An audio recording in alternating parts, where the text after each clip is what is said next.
Ngayon, syempre okay mga bossing. Para mga bossing, meron tayong actually rebuild na lang to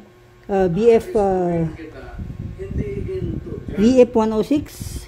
BF isa natin BF105 yung ating dating. Ano to, DGs? Nakuha ko siya, ganito na yung condition ng box. Tinanggal ko ng speaker, no? So, kompleto siya. Yung kanyang, dito. Hindi natin dito.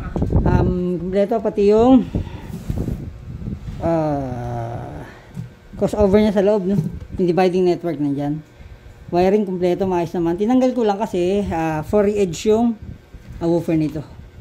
So, overall yung box, okay lang naman. Kaya pang i-rebuild. Ako i-rebuild ko lang naman, tapos didispose na natin to. Kasi pag i-restore pa to, papalitan ko pa yung balot or papabalot ng i-rewrap siya, rewrap. So since pan-dispose, rebuild na natin at maayos yung box.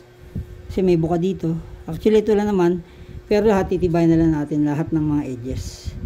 Wala naman siyang matinding bakbak maliban lang dito. Actually hindi nga bakbak to nakaangat lang. Ito yung, ayan. Ang model niya. Okay. 1008 pala, sorry. Yung dati natin 105. Pero, same lang naman dahil ilang watts siya. Siya, 600.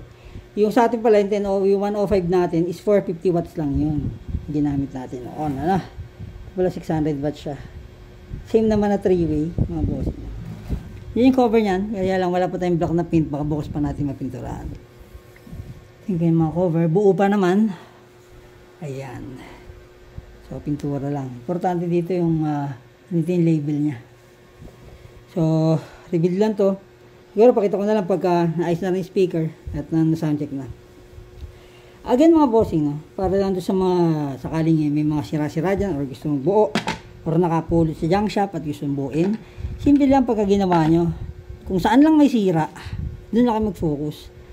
Kumbaga, huwag mo nang gawin yung wala naman dapat gawin. Yan na mga bossing, diba? Saan kalaban dito pag nabasa? Lolobo. So, ito naman, very minor lang, kaya rebuild na lang natin. Mga bossing, ano pang gagawin natin? Let's rock and roll.